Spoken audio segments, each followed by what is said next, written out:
Olá, meus queridos irmãos e amigos, a paz do Senhor Jesus. Estamos aqui para mais uma EBD online, para abençoar a sua vida, para fortalecer a sua fé, o seu coração em Cristo Jesus. Nós louvamos a Deus pela vida de todos que sempre, aos sábados, estão aqui conosco para ampliar esse leque maior do conteúdo da lição, para amanhã na escola dominical, trabalhar essa temática com a graça de Deus, com o conteúdo bíblico, na dependência e na orientação do Espírito Santo de Deus. Como sempre, falamos aqui que o nosso propósito é edificar vidas com o ensino glorioso, transparente da Santa Palavra de Deus. Nós queremos agradecer a todos que sempre nos acompanham, que se inscrevem aí no nosso canal, não é isso? Que fazem isso com amor e com alegria. E hoje comigo o pastor Luiz, aqui o Anuá, professor César, o Léo e aqui o irmão Caio, que também sempre está aqui conosco para fazer a transmissão desse momento especial. Nós queremos manifestar aqui nossos pesares, aqueles que perderam algum membro da família, ou que talvez esteja hospitalizado. Creia, o Senhor Deus, que é o Pai de toda consolação, há de consolar e dar vitória. Como sempre lembramos, o nosso maior alvo, a nossa pátria, é o céu de glória. Então vamos iniciar, o irmão César orando a Deus nesse momento, em nome de Jesus. Senhor Deus Todo-Poderoso, te louvamos nesta noite pela grande oportunidade. Meu Deus, abençoe nossas vidas para melhor te servir. Pai, abençoe grandemente teu filho, pastor Aziel, vai ministrar a tua palavra, dando tua graça, a capacitação, a proteção, vitória sempre, meu Deus, nessa empreitada. Meu Deus, abençoe todos que estão participando nesta noite conosco, professores, superintendentes, pastores, irmãos e irmãs em todo o mundo. Receba a graça, a misericórdia, o cuidado e o auxílio do Senhor. Ser conosco para sempre. Em nome de Jesus te agradecemos. Amém. Muito bem, meus queridos irmãos, nós estamos aqui para a primeira lição do segundo trimestre. Olha aqui, os valores do reino de Deus.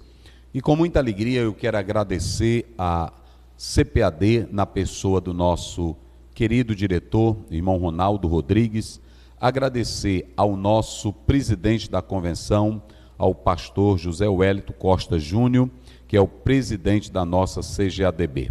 Agradecer à minha família, à minha esposa Aderian, a Daina e a Delva, minhas filhas, que sempre estão ao meu lado, me apoiando nos momentos que preciso ler, que preciso me dedicar muito mais com intensidade. Meu carinho pela minha esposa e pelas minhas filhas, que são bênçãos de Deus na minha vida. A igreja do Campo Tirirical, aos pastores que ao longo desses 9 anos têm me dado todo o apoio, com muita fé, com muita alegria. A todos os irmãos que estão nos acompanhando aqui pela nossa EBD, a nossa classe que também está aqui, que sempre nos acompanham, não é isso? E nós queremos agradecer a todos. E estaremos percorrendo aí 13 lições que nós vamos tratar sobre o caráter daqueles que desejam fazer parte do reino de Deus, à luz da nossa lição da Escola Bíblica Dominical. Serão 13 lições e eu quero dizer uma coisa para os irmãos. Talvez você diga, eu não sou membro da Assembleia de Deus, não é isso? Não tem problema. Muitas igrejas que não são das Assembleias de Deus usam as nossas lições, mas eu queria fazer um pedido especial, que você adquirisse esse livro. Esse livro aqui, ele não é apenas para um momento de uma lição, é um comentário, é uma exposição baseada nos capítulos 5 a 7 de São Mateus. Aqui você tem toda uma estrutura para você saber como desenvolver uma vida espiritual à luz dos ensinos de Cristo. Então, nós estaremos tratando como você pode viver em meio a uma sociedade podre. Nós aqui falamos, por exemplo, sobre as palavras sinceras e honestas. Eu abordo aqui tudo sobre o jejum e a oração, como deve ser o jejum, como nós devemos praticar. Aqui tem assuntos gloriosos. Então quero pedir a você, querido irmão, querida irmã, vá a uma loja da CPAD, se não tem na sua cidade, ligue para a CPAD e adquira essa obra. Eu quero dizer com toda modéstia, eu pesquisei várias obras relacionadas ao Sermão do Monte, tanto brasileiras como também no inglês. E eu estive analisando que até mesmo a obra de John Wesley, que ele escreveu sobre o Sermão do Monte, ele aborda já começando, fazendo uma análise do texto bíblico. Aqui eu faço um apanhado histórico, que nós estaremos tratando daqui a pouco, e muitos outros assuntos. Então quero pedir a você, não deixe de comprar esse livro. Compre esse livro e você vai ler ele juntamente com a palavra de Deus. Aos irmãos aqui de São Luís, nós temos duas lojas. Nós temos a CPAD lá no centro, não é isso? E temos a CPAD aqui na nossa sede. E amanhã nós teremos, a partir de 8 horas, no nosso tempo central, o lançamento, ok? 8 horas, teremos o lançamento da primeira escola bíblica desse segundo trimestre. Eu estarei apresentando aqui aos irmãos. 11 horas, não é isso, Caio? Eu terei aí uma live com a igreja lá do Canadá. Então vocês podem também participar conosco. Quero agradecer aos irmãos de muitos países, os irmãos lá de Portugal, os irmãos dos Estados Unidos, não é isso? Da França, da África, Japão. Isso, veio uns irmãos aqui buscar as lições para levar para a Inglaterra, né? Então nós queremos agradecer a todos. Thank you very much. God bless you. Deus abençoe vocês. Obrigado por tudo. E estamos juntos, né? Em nome do Senhor Jesus. Quero agradecer as palavras de apoio e de alegria e de gratidão e de muita euforia que vem de irmãos e de pastores. Muito obrigado a todos. Muito obrigado a todos. E orem por mim para que eu seja um instrumento de Deus para abençoar vidas, levando o Evangelho de Cristo Jesus. Para que eu nunca me desvio do propósito de Deus, não é isso? Para que eu sempre possa fazer a obra do Senhor Jesus. Então nós vamos começar nessa oportunidade. Aqui está a nossa lição. Cadê aqui? Só não está, né? Mas o tema da nossa lição está aí, a primeira lição. Ela trata sobre o Sermão do Monte, o caráter do reino de Deus, ok? O Sermão do Monte, o caráter do reino de Deus. Vamos ouvir o nosso primeiro hino com o irmão Léo, adorando e glorificando ao Senhor Jesus.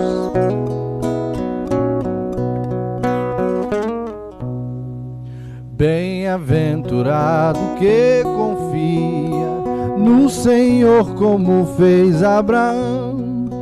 Ele creu ainda que não via, e assim a fé não foi em vão. É feliz quem segue fielmente nos caminhos santos do Senhor. Na tribulação é paciente, esperando no seu Salvador. Os heróis da Bíblia Sagrada não fruíram logo seus troféus, mas levaram sempre a cruz pesada para obter poder dos céus. E depois saíram pelo mundo como mensageiros do Senhor, com coragem e amor profundo, proclamando Cristo Salvador. Quem quiser de Deus terá coroa, passará por mais tribulação. As alturas santas ninguém voa sem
Oh, glória a Deus, que hino maravilhoso, que mensagem maravilhosa.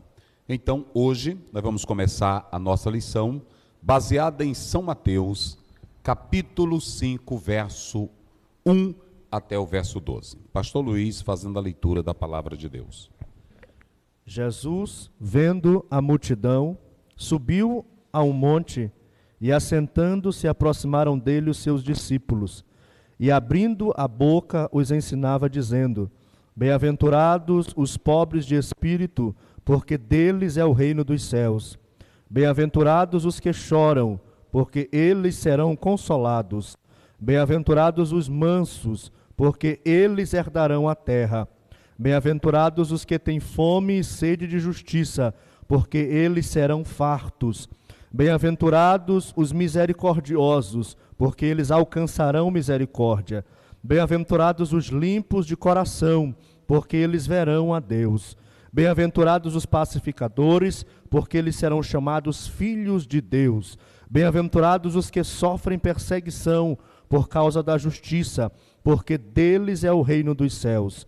Bem-aventurados sois vós, quando vos injuriarem e perseguirem, e mentindo disserem todo mal contra vós por minha causa. Exultai e alegrai-vos, porque é grande o vosso galardão nos céus, porque assim perseguiram os profetas que foram antes de vós. Muito bem, que mensagem linda, que mensagem maravilhosa, gloriosa. Queridos, nós estamos em uma análise do capítulo 5, versículo 1 a 7. E a mensagem que nós trataremos começa com esse primeiro discurso do Sermão do Monte, e que vai se seguir aí ao longo de 5 discursos que foram falados, foram dilatados, prolatados por Cristo Jesus, ok? Então você vai ter aí 5 discursos que foram relatados.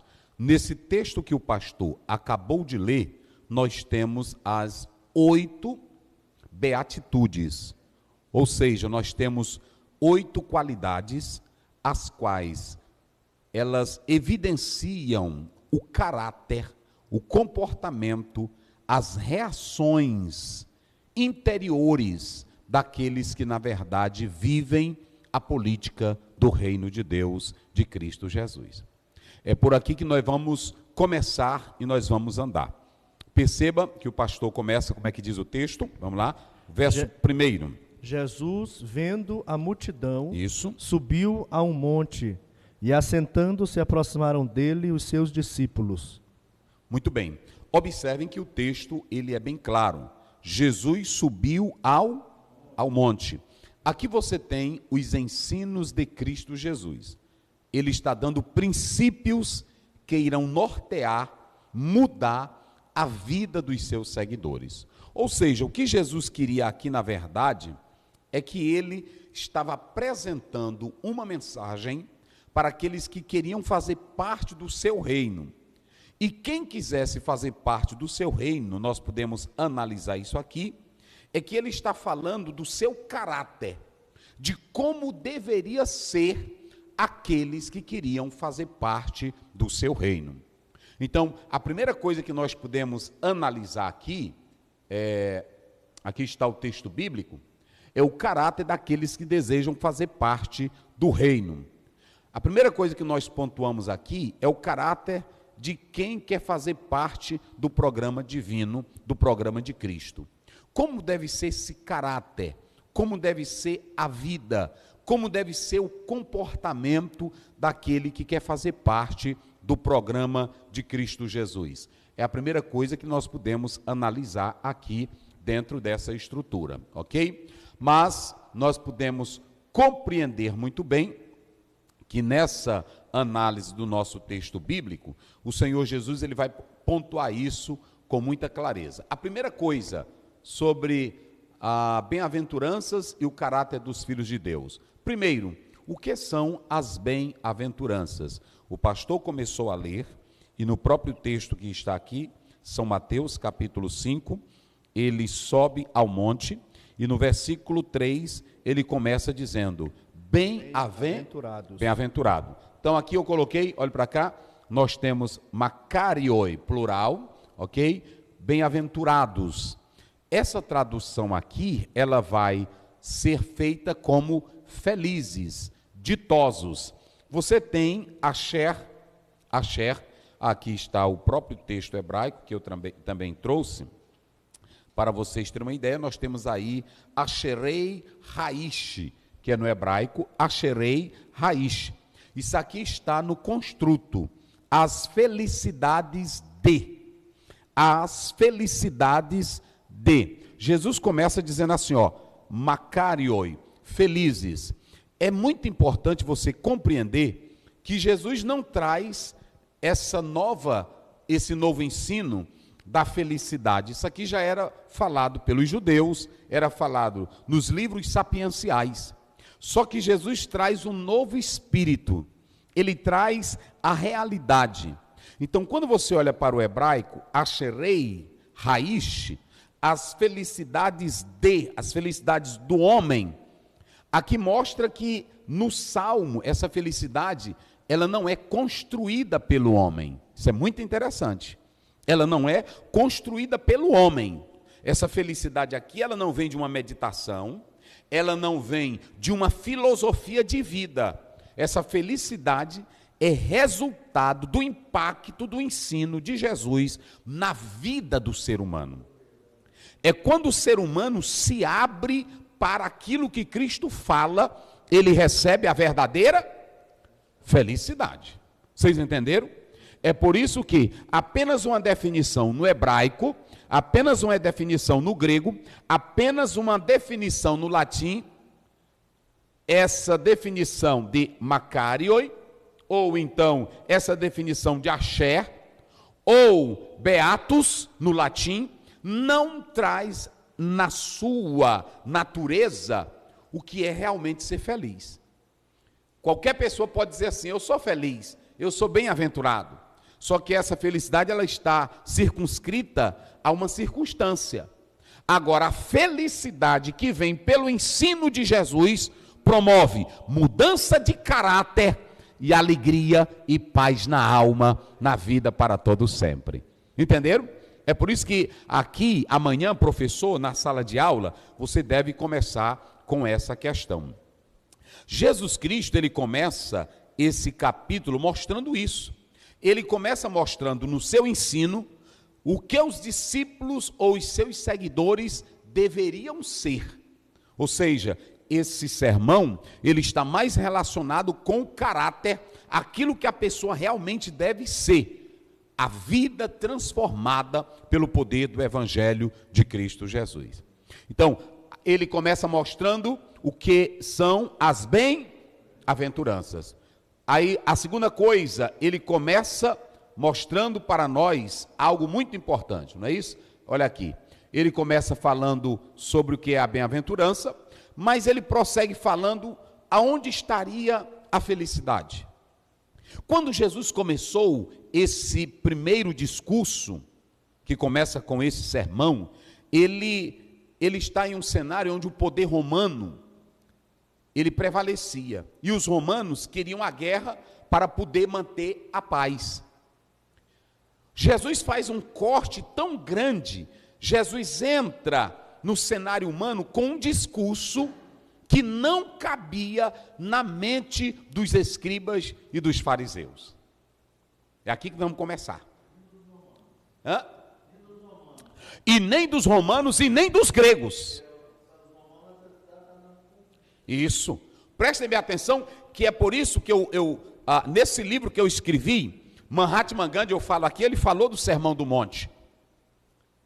Os liberais falam do Sermão do Monte. A teologia da libertação fala do Sermão do Monte. São palavras belas. Quem é que não acha lindo? Bem-aventurados que choram. Não é assim? Bem-aventurados pobres. Bem-aventurados que são pacificadores. Mas não é só por aí não. Aqui Jesus, ele está mostrando como é que se começa a ter esse caráter que ele está descrevendo aqui.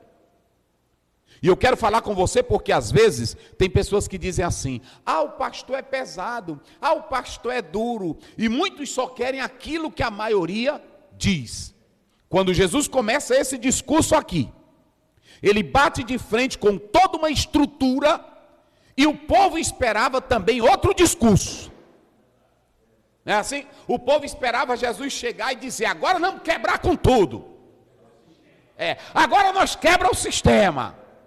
Agora acabou, cadê Roma? Cadê? Vem para cá, pega a tua faca, pega a tua espada, vamos à luta. Não, senhores.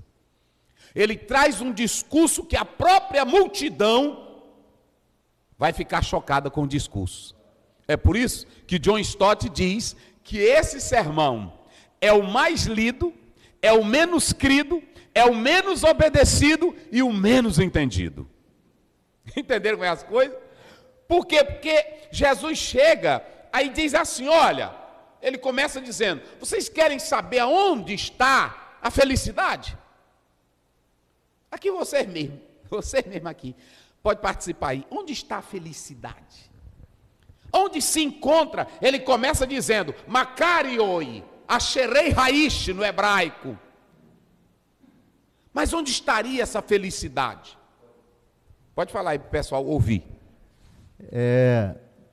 A verdadeira felicidade, o Asherei hebraico, quando é transliterado para o grego, até não transmite o real sentido do Asherei, porque o Asherei esse amor pela palavra, esse desejo pela palavra, essa confiança no Deus da palavra, faz com que tudo que ele faz dá certo. Essa é a verdadeira felicidade, o apego à palavra e o dono da própria palavra. Sabe por que esse discurso de Jesus não vai caber dentro do diapasão de muitos? Porque o Senhor Jesus, ele começa dizendo que a felicidade não está, primeiro, na exibição. Segundo, não está na riqueza. Terceiro, não está no poder. E como o irmão César falou agora há pouco, você pode observar que a felicidade para muitos está no dinheiro, está no poder, está no carro, está na fama, está no nome, está na família. E Jesus destrói tudo isso. Jesus começa dizendo, aonde estaria essa felicidade? Vocês querem um exemplo? Hoje, para muitos na igreja, um crente espiritual é um crente próspero, é um crente que é abençoado, é um crente que tem fama, é um crente que tem nome. E Jesus começa dizendo aqui, a felicidade não está na ostentação do dinheiro, não está na ostentação do nome, não está na ostentação da riqueza e nem do poder. Como é que ele começa? Verso 3, vai lá, como é que ele começa? Bem-aventurados os pobres de espírito. Hein? Os pobres de espírito. Pronto, acabou. Jesus aí acabou com tudo. Porque ninguém naquela época queria ser o quê? Pobre. Como ninguém hoje quer ser o quê? Pobre. Onde estaria a felicidade? Jesus começa mostrando, ele começa a desconstruir tudo que a Roma pensava, o que a Grécia pensava, o que o Egito pensava, o que a Síria pensava. Ele começa dizendo, a felicidade não está fora, está em nós. Mas esse nós precisa ser bem construído.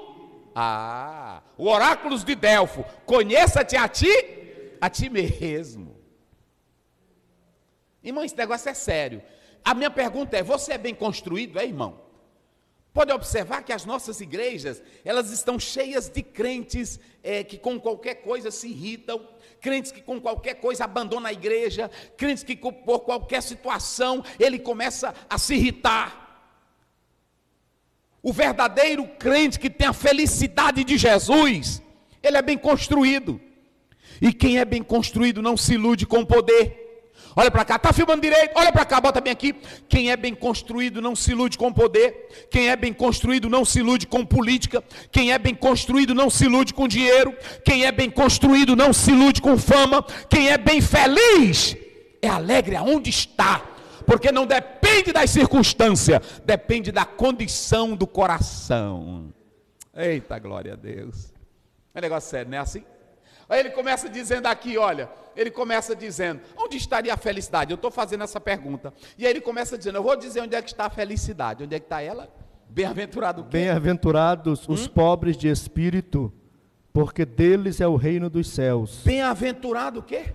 os pobres de espírito. Bem-aventurados pitorroi, bem-aventurados pobres. Irmão, quem é que vai dizer que pobre é bem-aventurado? É ou não é? É pesado ou não é? É por isso que um teólogo diz que o Sermão do Monte é a cirurgia de Jesus. O Sermão do Monte é o bisturi de Cristo. Esse teólogo diz que se toda teologia buscasse a sua essência no Sermão do Monte, se todos os credos fossem firmados no Sermão do Monte, nós teríamos outra realidade na vida espiritual. O Sermão do Monte não é para ser debatido, o Sermão do Monte não é para ser criticado, o Sermão do Monte não é só para ser analisado, o Sermão do Monte é para ser lido, crido e obedecido. Bem-aventurado os pobres de espírito. Olha aqui, ó. Pitorroi, pobres de espírito. Observem bem que essa pobreza de espírito aqui é que o homem, ele pode até ter dinheiro, pode até ter fama, pode até ter poder, mas é pobre. Pobre da alma, pobre da riqueza espiritual.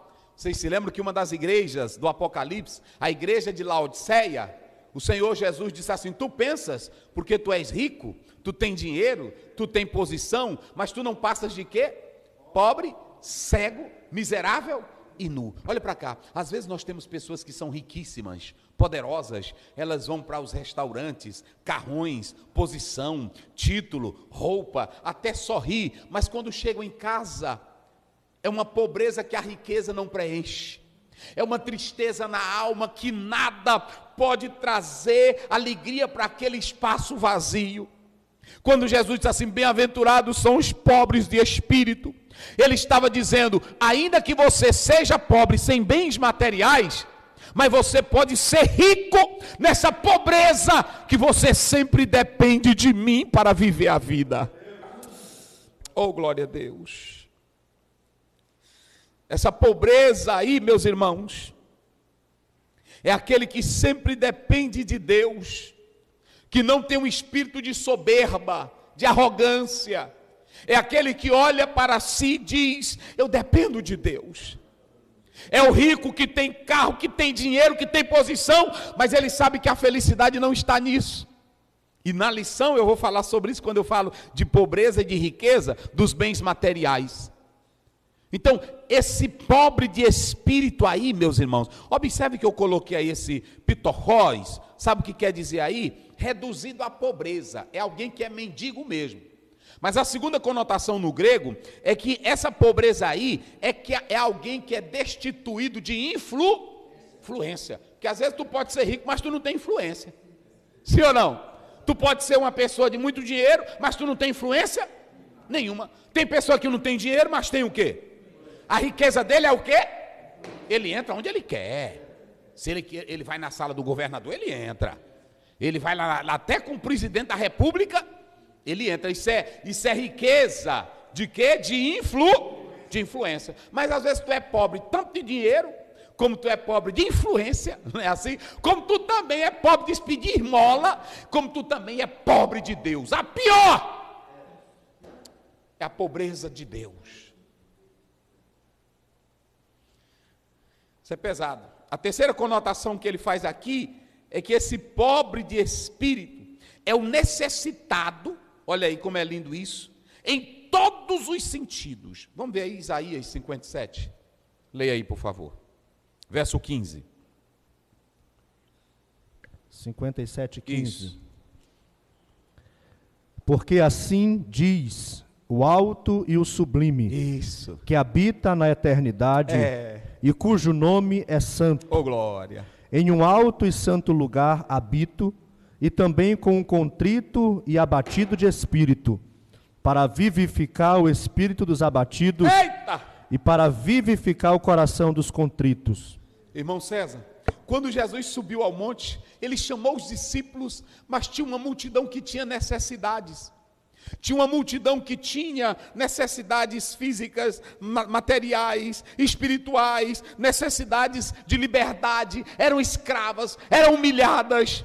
Mas quando Jesus diz assim, bem-aventurado, felizes os pobres, eles estavam dizendo, quem me ouvir, E quem se voltar para mim, eu vou suprir não é só necessidade material, eu vou suprir a necessidade espiritual, eu vou preencher a tua alma. Olha o que o profeta Isaías disse: ele é aquele que habita lá no alto trono, mas ele habita com o contrito, com o quebrantado. Senhor, eu sou pobre desta necessidade, mas me ajuda, me abençoa. Então, para Jesus, a felicidade estava em ser pobre de, olha aqui, pobreza de espírito. Aí ele diz: bem-aventurados que, como é que diz? Choram. Bem-aventurados que? Bem-aventurados que choram. Os que choram. Olha aqui, está aqui, olha. É pentuntes, olha aqui, ó, pentuntes. Essa expressão aí, esse verbo grego, que você pode analisar, ela fala de você lamentar, chorar. Mas esse chorar aqui, meus irmãos, que nós colocamos aqui para vocês terem uma ideia, esse chorar aqui, é você chorar um arrependimento pelos seus pecados. É você entender que a sua alma precisa de um perdoador. Ô irmão, não tem felicidade maior do que você olhar para Cristo e ver que Ele é o perdoador. Você saber que a sua alma precisa do perdão de Cristo. Então, esse verbo aí, chorar, ele fala de você chorar as suas misérias, chorar os seus pecados, mas chorar pelo mundo que está em pecado e em desgraça, chorar por você, para que Deus preencha a tua alma com aquilo que é espiritual. A felicidade está nisso. Senhor, eu preciso de Ti. Senhor, eu careço de Ti. Senhor, eu necessito da Tua graça. Senhor, eu sou um pecador. Senhor, me ajuda a viver a vida cristã com alegria. Me ajuda a viver a vida cristã conforme a Tua vontade. Pode falar, Alice. Não escuta. Nenhum sentido, diante de Deus, todo mundo é pobre. O salmista diz: eu sou pobre e necessitado, mas o Senhor cuida de mim. Porque no fim ninguém tem nada mesmo. Não tem nada. Ninguém é dono de nada. Ninguém é dono de nada. Deus é quem é dono de tudo. Salmo 24: do Senhor é a terra e a sua. A gente não é dono de nada. Agora a felicidade está em você primeiro. Ser pobre de espírito, entender que você depende dele. Não ter espírito de soberba, de grandeza, chorar, lamentar as suas misérias. Eu não sou nada, Senhor, eu não presto para nada, mas me ajuda.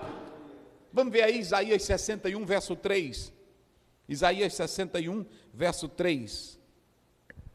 Eita glória. A ordenar acerca dos tristes de Sião, que se lhes dê ornamento por cinza, óleo de gozo por tristeza, veste de louvor por espírito angustiado, a fim de que se chamem árvores de justiça, plantação do Senhor, para que ele seja glorificado.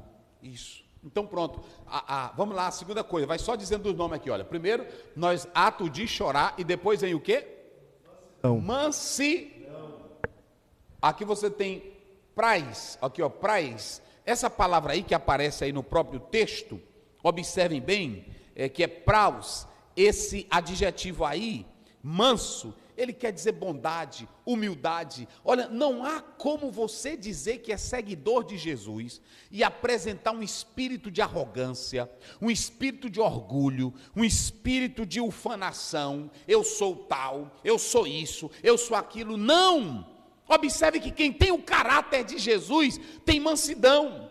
E essa mansidão aí que fala de humildade, de um espírito humilde, de bondade, de altruísta, essa expressão aí, ela quer dizer que você agora aprendeu a ser manso com o dono da mansidão. Quem é o dono da mansidão? Jesus. Jesus. Olha, quando você pega a palavra de Deus, lá em Mateus 11, 28, como é que ele diz? Aprendei o quê? 11, 28, 29. Sou manso. Que sou o quê? Manso e humilde. Quando você vê crente valente, crente bom de briga, crente bom de porrada, crente que anda discutindo, crente que anda esculhambando o outro, a mansidão de Deus nunca entrou nele. Olha para cá, meu filho, está filmando direito? Bota bem aqui. Quem vive a política de Cristo, quem vive as qualidades deste sermão, não expressa grandeza, poderio, não expressa foba, não expressa raiva, zanga, mas vive pobre, necessitando de Deus, vive chorando as suas misérias e vive na mansidão de Cristo. Vamos ver bem aí, só para vocês terem uma ideia, é o Salmo 37, 11, lê aí, pronto. A nossa mansidão, ela vem de Cristo. Mas os mansos herdarão a terra e se deleitarão na abundância de paz. Mas os mansos herdarão a terra. Esse verbo herdar aí, é que ele vai fazer parte da família de Deus. Olhem para cá, deixa eu explicar uma coisa. Nesse sermão de Cristo aqui, não tem nada de promessa de riqueza. A teologia da prosperidade e o que vem dos movimentos neopentecostais, que tu vai dominar, que tu vai ganhar. Não, porque dinheiro não traz felicidade, terra não traz felicidade, casa não traz felicidade, faculdade não traz felicidade. Felicidade, makarioi, é resultado de Cristo vivendo dentro de ti. E ele preenche tanto a tua alma, tanto a tua vida, que você pode perder tudo que você tem, mas nada arranca a alegria que há dentro do seu coração. É por isso que Paulo diz em Romanos 8, 35 em diante: que diremos, pois, destas coisas? Se Deus é, quem será? Contra nós. Pronto, ele diz que nem a altura, nem a profundidade, pronto, nem a espada, nem o presente, nem o porvir, nada lhe separaria do amor de Cristo, porque o que traz felicidade é o amor de Cristo em nós. Não é assim? É o amor de Cristo em nós. Então vocês podem observar. Vamos ver bem aí, 2 Pedro, rapidinho, só para a gente ter uma ideia aí. 2 Pedro, capítulo 3, verso 13. Depois o Salmo 37, verso 11. Então, enquanto ele acha aí, deixa eu dizer uma coisa para vocês. A felicidade não está em ter coisas. Jesus, quando ele diz, herdarão a terra, eu vou explicar que tipo de terra era essa, vai. 2 Pedro... Isso, 3,13, vai lá. Mas nós, segundo a sua promessa, aguardamos novos céus e nova terra, em que habita a justiça. O que é essa terra que nós vamos ganhar? Que ele está dizendo aí. Essa aqui é a terra espiritual, né? Pronto, que é o quê? É o céu, de glória. Então ele diz assim, vocês vão herdar o céu, bem-aventurados os mansos, porque eles herdarão a terra. Teve gente que pegou isso aqui, vamos lutar pela terra, a terra é do pobre. Não tem nada a ver isso aqui com teologia da libertação, nada, é uma exegese fraca. Aqui quando ele diz pobre de espírito, não é pobreza material, porque tem muitos aí que é pobre, mas na verdade tem um espírito de briga, de zanga, não é assim? Quantos não entraram aí em terra dos outros com foice, com machado, com faca? Nada a ver com reforma agrária. Não tem nada a ver com reforma agrária. Porque tu pode ter um monte de terra e tu vai para o inferno. É ou não é? Então essa teologia que, não, vamos pegar, os pobres têm direito. Não, e Jesus disse, o próprio Moisés escreveu, que nunca vai deixar de ter pobre na terra. Pobre na terra. Então não tem nada a ver. Não pega isso aqui não, isso aqui é o caráter do crente. Isso aqui é o caráter do crente. Então quando ele fala, essa mansidão, se você é manso, ele diz, você vai herdar a terra. Mas qual é a terra? Céus. É o céu de glória. Céu de glória. Vai ler o Salmo 37, 11, vai, pode ler aí. 37, 11, Eita, coisa boa. Mas os mansos herdarão a terra e se deleitarão na abundância de paz. Pronto, os mansos herdarão a terra. Aí ele fala também, em seguida nós temos aí o versículo de Mateus, vamos lá, depois dos mansos, vamos lá, só para vocês terem ideia aí, para a gente correr. 5 em diante. 5 em diante. Bem-aventurados os que têm fome e sede de justiça. Bem-aventurados que têm fome e o que mais? Sede de justiça. E sede de justiça. De justiça, não é? Esse aí é o 6. É o 6, né? 6. Bem-aventurado os que têm fome e os que têm o quê? Sede de justiça. De justiça.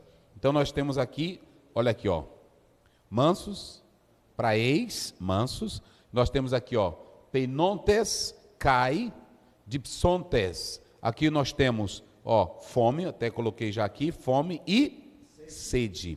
Observem que essa fome aqui é a fome que quer ver a paz prevalecer. Porque a gente sabe que só quem pode dar paz para a alma é Jesus Cristo. Se houver paz na alma, tem paz no mundo.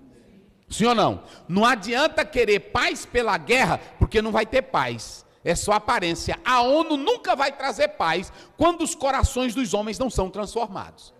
É por isso que Jesus disse em João 14, 27, deixo-vos a paz, e a minha paz vos dou. Não vos la dou como o mundo. A paz que o mundo dá, a Pax Romana, era pela guerra, era pela briga.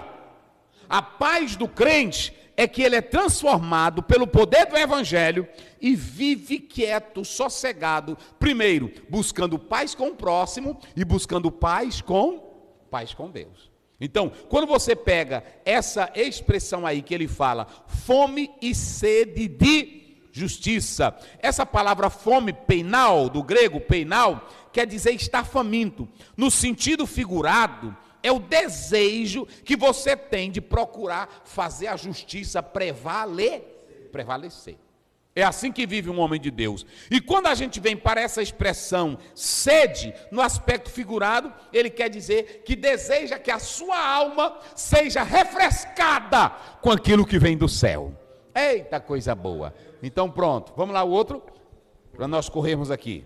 Bem-aventurados os misericordiosos. Os misericordiosos, não é isso? Porque eles alcançarão misericórdia. Pronto.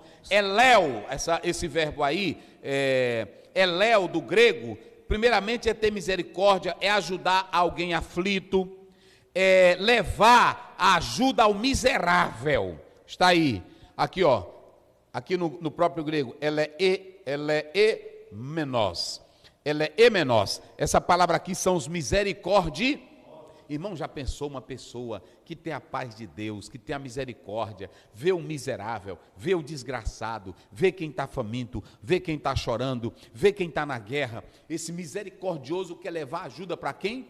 Para os miseráveis. Ele quer promover sempre a paz. É coisa linda, ok? Então nós podemos analisar que ele fala isso. E por último aí, nós temos o quê? Bem-aventurados os limpos de coração, porque eles verão a Deus. Tudo que Jesus vai falar nos 5 discursos, inclusive do capítulo 5 a 7, se tiver coração limpo, ninguém tem ódio de ninguém. O homem que tem coração limpo não bate na mulher. O homem que tem coração limpo e a mulher que tem coração limpo, ela não anda atrás de divórcio. Nós vamos falar sobre isso. Quem tem coração limpo não ora para se amostrar, não jejua para se amostrar. Quem tem coração limpo não é da briga, é da paz. Olha aqui, ó, quando você pega esse texto grego, kataroi te cardia, olha aí, ele está dizendo, puros no coração. Se você pegar Mateus, lê bem aí, Mateus 5, 15 e 19, não é 5, é 15 e 19. Vamos lá. 15 e 19. 15 e 19. 15, eita, glória a Deus. 15, vai. 19. Sim. Porque do coração procedem os maus pensamentos, mortes. Lá vai. O que vem? Os maus pensamentos. Maus pensamentos. Tudo que tu pensa de mal vem de onde? Do coração. O coração vem que não é transformado. Porque esse coração puro que ele está falando aqui é o coração que vem pelo novo nascimento. Pelo novo nascimento. É por isso que nós estamos falando que o Sermão do Monte não é esse negócio, eu vou fechar os olhos, eu vou meditar e vem a felicidade. Coração puro é um coração que Jesus arrancou o coração velho de pedra e colocou um novo. E esse coração puro vem pelo novo nascimento. Não tem, em primeiro lugar, não tem o quê? Maus pensamentos. Não tem pensamento, ele não deita na cama e fica pensando em outra mulher, a mulherzinha do lado dele. Nem ela deita na cama pensando em outro homem, porque quem tem coração puro é sincero. Vai lá, o que mais? Morte, vai lá. Adultérios. Não tem desejo de matar. Quem tem coração puro não anda traindo, adulterando o cônjuge. Vai. Prostituição. Não anda atrás uma moça com coração puro. Um jovem com coração puro não anda na vergonhice. Vai. Furtos. Não anda roubando. Falsos testemunhos. Não anda dando falso testemunho contra ninguém. E blasfêmias. E não anda blasfemando. Pronto. É um coração que nasceu de novo. Eita, glória a Deus, rapaz, é coisa linda o Sermão do Monte. Vocês podem observar hoje a igreja. Tu tá filmando direito? Bota pra cá. A igreja tem teologia, a igreja tem credo, a igreja tem seminário, a igreja tem estudo, a igreja tem tudo, mas todo dia tem gente adulterando? Tem. Todo dia tem gente se separando na igreja? Todo dia tem briga? E por que isso acontece? Responde vocês. É falta de quê? De coração puro. Pronto, é por isso que eu vou dizer, não adianta credo, não adianta tradição, não adianta ensino, se o coração não for puro. Se o teu coração não for puro, meu irmão. E pastor Ziel, e o que é essa pureza do coração? Aonde é? Olha para cá, bota para cá, meu filho. Aonde é que um homem de Deus, que o coração dele é puro, ele tem espírito vingativo? Aonde é que um homem de Deus, uma mulher de Deus que tem coração puro, vai fazer uma oferta, vai fazer uma oração para se amostrar? Aonde é que um homem de Deus e uma mulher de Deus puro vai inventar falso testemunho? Aonde é que um homem de Deus e uma mulher puro que deseja Deus, que tem espírito de pobreza espiritual, todo dia quer Deus, todo dia chora pelos seus pecados, aonde é que ele vai ter maldade? Eita, irmão, se isso aqui, o negócio hoje aqui, os crentes é só atrás, eu quero ir para o monte, eu quero ir não sei para onde. Se tu pegar esse sermão do monte aqui e dizer, Jesus, eu quero nascer de novo, porque isso aqui não vem por estudo não, viu, irmão? Quer ir para o monte, mas não quer ter mansidão, quer ir para o monte, mas não quer chorar a vida de espírito, porque aqui não tem exibição, tem que ter a limpeza de coração. Pronto, está aí, ele tem que fazer, olha aqui, olha, irmão, está aqui, ó. Olha aqui, ó, cataroi, olha aqui, ó, cataroi, isso aqui é de catarata, é de limpar, entendeu? É de limpar, é tirar a sujeira velha. Se tu não tirar, tu vai ser ruim do mesmo jeito. A limpeza começa no coração. Eita, glória a Deus. Leia bem aí, meu filho, leia bem aí, só para vocês terem uma ideia. Vamos ler o Salmo 24, verso 4, depois 51, 10, depois 73, 1, é o jeito da gente ler isso aqui, vai lá.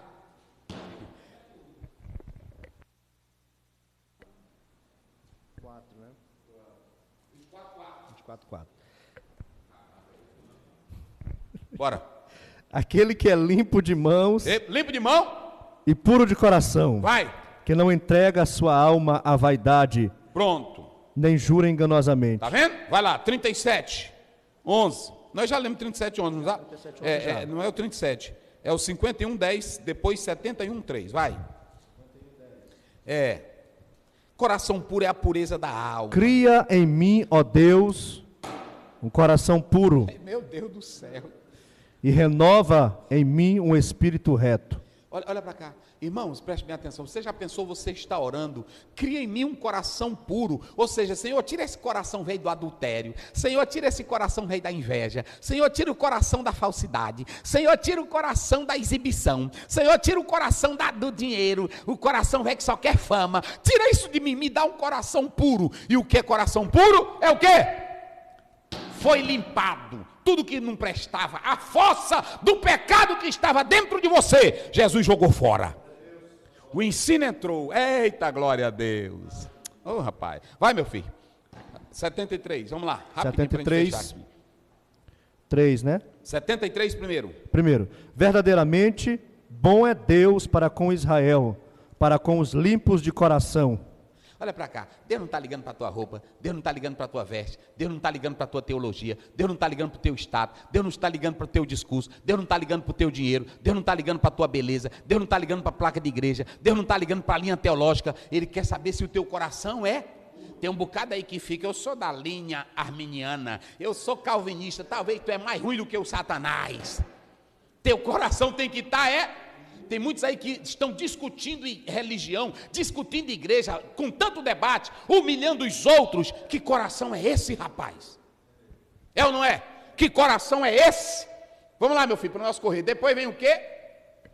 Bem-aventurado, não, faltou aí. Faltou um aí. Os pacificadores. Os pacificadores, está aí, né? Na verdade, é aquele que ama a paz, é o que faz a paz. Aí depois vem o quê? Os perseguidos. Esses perseguidos aqui é porque é o seguinte: o mundo não gosta nada disso aqui. O mundo não gosta de quem prega a pobreza espiritual. O mundo não gosta de falar em pecado. O mundo não gosta de quem fala da mansidão. Então, todos que querem viver esse ensino de Cristo, esse caráter de Cristo, vão viver em oposição com o mundo. E quem vive em oposição com o mundo vai fazer o quê? Perseguir. Mas Jesus disse, não liga não, já perseguiram lá atrás os profetas, vão perseguir vocês. Mas o que ele diz? Alegrai-vos, regozijai-vos, é grande o vosso galardão nos céus. Eita, rapaz. Glória a Deus. Pronto, agora nós vamos correr aqui. Eu tive que gastar tempo com isso aqui, porque senão a gente não entende essa natureza do Sermão do Monte. Mas aqui não há exibição. Então, qual é a primeira coisa? Em primeiro lugar, esse Sermão do Monte que vocês vão estudar amanhã, ele tem diversas nomenclaturas. Ele é chamado de o sermão ideal, ele é chamado a vida ideal, ele é chamado o manifesto de Cristo, ele é chamado as beatitudes, ou seja, há diversas nomenclaturas. Mas a questão não é só nomenclatura, a questão é se ele está dentro de você. Não é assim? Porque às vezes você sabe de tudo isso, mas ele não faz efeito na tua vida. Pronto, o Sermão do Monte, essa nomenclatura. Então não adianta só nomenclatura. Mas o certo é que aqui ele está falando sobre o manifesto de Cristo. E qual é a sinopse, pastor Ziel? De Mateus 5 a 7. São os ensinos éticos de Cristo, te chamando para viver uma vida de caráter, que seja impactado no teu interior, para sair pelo lado exterior. Você tem que ter esse sermão de Cristo na tua vida para mostrar no dia a dia tudo isso aqui que nós estamos falando. Rapaz, é muito sério. Aí, por que é quase impraticável o conteúdo do Sermão do Monte? Por que não teve sucesso na teologia liberal? Por que não teve sucesso na teologia da libertação? Por que não teve sucesso dentro da visão anabatista? Por que não teve sucesso dentro da visão do próprio pensamento medieval católico? Porque isso aqui, irmão, não é para ser discutido. Isso aqui só pode ser praticado por quem é espiritual. Por quem é transformado. Mahatma Gandhi disse, se perdessem todos os livros do mundo, e se sobrassem só o sermão, tudo já estaria salvo. Lindo demais, mas não adianta falar em beleza de sermão, se o teu coração não é transformado. Só pode praticar tudo isso aqui, se Jesus arrancar o coração velho. Tem um livrozinho aí antigo, que eles falam da pureza do coração, tirando cobra, tirando sapo, tirando tudo. Tem crente aí que o coração velho dele é cheio de cobra, é cheio de sapo, é cheio de lagarta, é cheio de tudo. É assim, tem camaleão velho dentro, tem porca lá dentro, tem leitão lá dentro, tem jumento lá dentro. Tudo que não presta. Então, isso aqui só é praticado por quem é espírito. Lá em 1 Timóteo 2,15, a Bíblia diz que as coisas espirituais, só quem pode discernir? Espirituais. Pronto, só quem é espiritual. Qual é o propósito do Sermão do Monte, pastor Zéu? O propósito é acabar com o teu orgulho. O propósito é acabar com o teu eu. O propósito é acabar com a tua grandeza. O propósito é acabar com a tua confiança na riqueza. O propósito é acabar com a tua glória humana. O propósito é mostrar que quem vive o reinado de Cristo, a política de Cristo, tem a verdadeira felicidade. Esse é o propósito. Pronto. Aí vem Sermão do Monte ou Sermão da Planície? Lucas 6,17 diz que ele fez o discurso lá da planície. Mateus 5,1 diz que Jesus subiu. Pastor, qual é a dissonância nisso? Nenhuma, gente. Nenhuma. O que Mateus fala é que Jesus subiu ao monte. E Lucas diz que da planície. O Hendricks, ele diz que esse sermão foi da seguinte forma: Jesus Cristo, ele subiu ao monte, depois ele desce do monte, cura as pessoas, sobe e ele vai para o monte ensinar. Há um outro teólogo que diz que Jesus Cristo, ele subiu ao monte e lá no monte ele encontrou um lugar plano e lá passou a ensinar aos seus discípulos. Isso aí não tira em nada a riqueza do sermão do monte. Então pronto, isso aí já está resolvido. Esse sermão, ele foi dito de uma só vez ou foram ditos discursos de vários dias? Ou durante o ministério de Cristo? Vai vocês aí. Só de uma vez? Ou durante vários momentos? Eu acredito que foi só de uma vez. Foi, né? Quem mais? Chapman tem essa ideia que ele falou aqui. Ele disse que o sermão foi feito em 1 hora ou até 3 horas. E aí? Pode ter sido só de uma vez, porque as pessoas têm prazer em ouvir ele. Então, a questão não tem, de horário não é problema. É verdade. As pessoas depois despediu essas mesmas pessoas, né, pastor? Preste bem atenção. Você tem aqui um discurso que é envolvido em vários discursos ou pequenos discursos. Ou seja, Alguns falam que aqui você tem mais ou menos 21 discursos que Jesus Cristo fez ao longo disso. Essa questão, ela é muito pesada, porque nós temos os que defendem a unidade do sermão e os que não defendem a unidade do... Olha, os que defendem a unidade do sermão, como o pastor falou,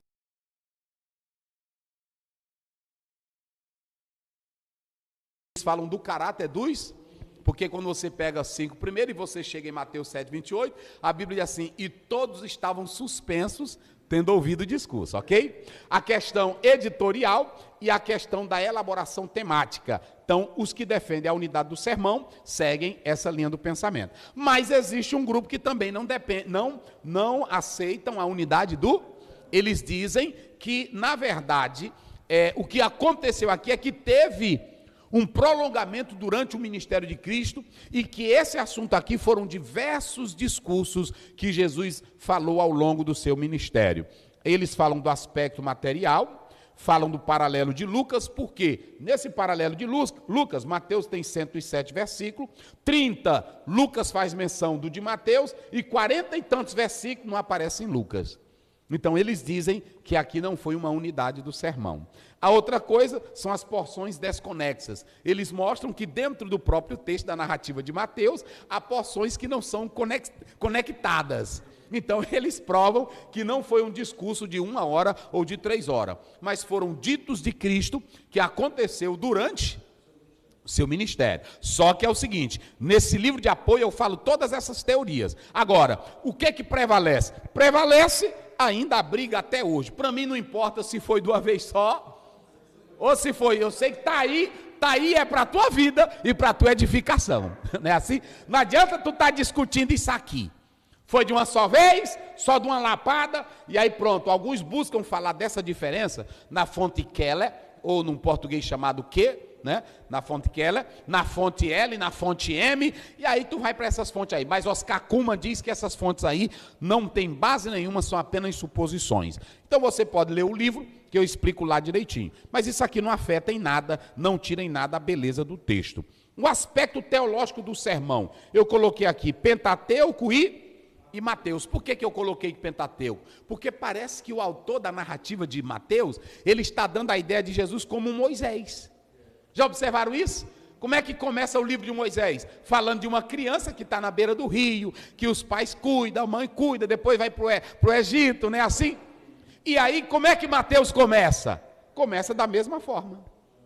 Só que ele começa falando, não de um homem qualquer, mas ele começa falando de Jesus, que nasce baseado na profecia. Quem vai subir ao monte, quem vai chamar, não é qualquer ser humano, é Cristo, que vai dar uma nova criação para a humanidade. E essa nova criação começa com os seus ensinos. Ok? Então você tem aqui o aspecto teológico. As 3 temáticas do impacto desse sermão. Vamos lá, bem forte vocês. Primeiro, depois, a regra áurea, e depois, oração do Pai Nosso. São essas 3 temáticas que giram em torno disso. As bem-aventuranças, estamos falando, a oração do Pai Nosso, e a regra, Mateus 7,12. Aquilo que vocês querem que os outros façam, pronto, isso aqui é o impacto. Aí você tem aqui, o sermão é para quem? Ok? Na visão luterana, esse sermão, ele é muito pesado, ele não era para salvação, ele não era para qualquer pessoa. Eram ditos que preparavam as pessoas para o evangelho, a visão luterana. A Igreja Católica vai andar quase nessa posição. Na visão dispensacionalista, isso era para o futuro, porque não tem quase ninguém na terra que consiga viver esse padrão de vida. O sermão é para quem? O sermão, meu irmão, era para os discípulos, era para a multidão, era para os pecadores, é para nós hoje. Quem quiser fazer parte do reino tem que ter essas qualidades aqui. Ok? Então, esse é o público. Aqui, olha, eu coloquei alcançando os outros. Olha aqui, salvos, não salvos e os que fingem. Pronto, Jesus falou tudo para ele.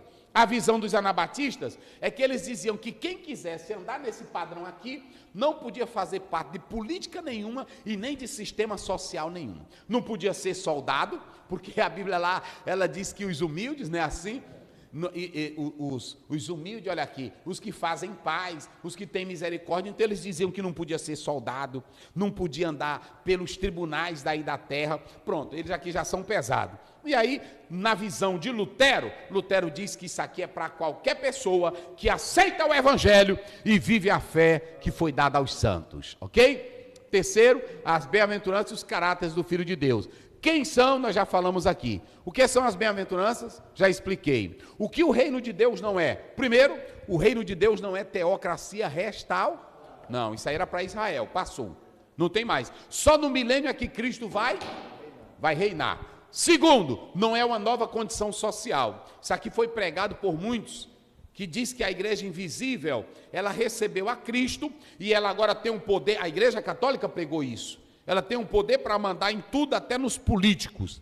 E aí ela pode fazer coisa social e etc. Mas não é nova condição social. Ou seja, eu agora tenho um evangelho, eu vou trazer a melhor educação, eu vou trazer o melhor pensamento filosófico. Não é nada disso. Não é nada disso. Ok? Isso não é reino de Deus. O reino de Deus tem duas ideias. Presente, agora, e o escató é o já e o depois. Quando a gente lê Romanos 14, 17, Lucas 17, 21, vocês sabem que o reino de Deus, ele na verdade está dentro de nós, mas tem um reino escatológico que vai ser para o futuro, ok? Somos bem-aventurados, é o último ponto. Quais são as qualidades, pastor, de que nós somos bem-aventurados? Você quer saber quando você é bem-aventurado? É quando você é feliz com toda a sua vida, porque Cristo está dentro de... Não depende de dinheiro, não depende de posição, não depende de status, não depende de nada. Você é feliz? Eu coloquei aqui o Salmo 1, verso 1. O seu prazer está onde? Na lei do Senhor. O feliz é aquele que não anda segundo o conselho dos ímpios, nem se detém no caminho dos... Antes o seu prazer está onde? E você vê que ele é feliz pela qualidade de vida, ramos verdes, folhas verdes, frutos, e vive na estação própria, e tudo quanto faz, prosperará. Então você tem aqui a felicidade pela palavra e pelo estilo de vida que Cristo dá, não pela filosofia. E aí você tem a prova de que o cristão é bem-aventurado. Vamos lá, todos vocês bem forte. Humildade. Fome e sede de justiça, atos de misericórdia, corações limpos, pacificadores, conhece a palavra. Quem conhece a palavra pode ser perseguido, pode ser humilhado, pode sofrer tudo, mas com Cristo na vida, ele é mais que vitorioso em nome de Jesus Cristo. Querido, nós estamos começando esse segundo trimestre, que Deus te abençoe em nome de Jesus. Amém. Pastor Luiz vai orar, encerrando em nome de Jesus. Soberano Deus, eterno e poderoso Pai, nós agradecemos a Ti, meu Deus, por mais, meu Deus, um sábado que estamos transmitindo a Tua palavra. Continua, meu Deus amado, derramando as Tuas bênçãos, a Tua graça sobre o nosso pastor presidente. Meu Pai bendito, fazendo, meu Deus, continuar sendo usado, instrumento de bênção e de paz para edificação de vidas. Os Teus servos também que nos acompanham, meu Deus amado, por esta live, por essa transmissão, abençoa poderosamente, trazendo bênção de saúde, de paz, de refrigério para a alma, pela edificação na Tua palavra. Que vidas sejam libertas, sejam transformadas, restauradas e alcançadas pelo poder da Tua palavra. Em nome de Jesus, nos ajuda, meu Pai, a vivenciar a Tua palavra e a desfrutar das verdades dela para os nossos dias. Permanece em nosso meio, nos abençoando, com fé te agradecemos. Amém. Que a graça do nosso Senhor Jesus Cristo, o amor de Deus, o nosso Pai, a comunhão e a consolação do Espírito Santo seja com todos, desde agora e para sempre. Amém.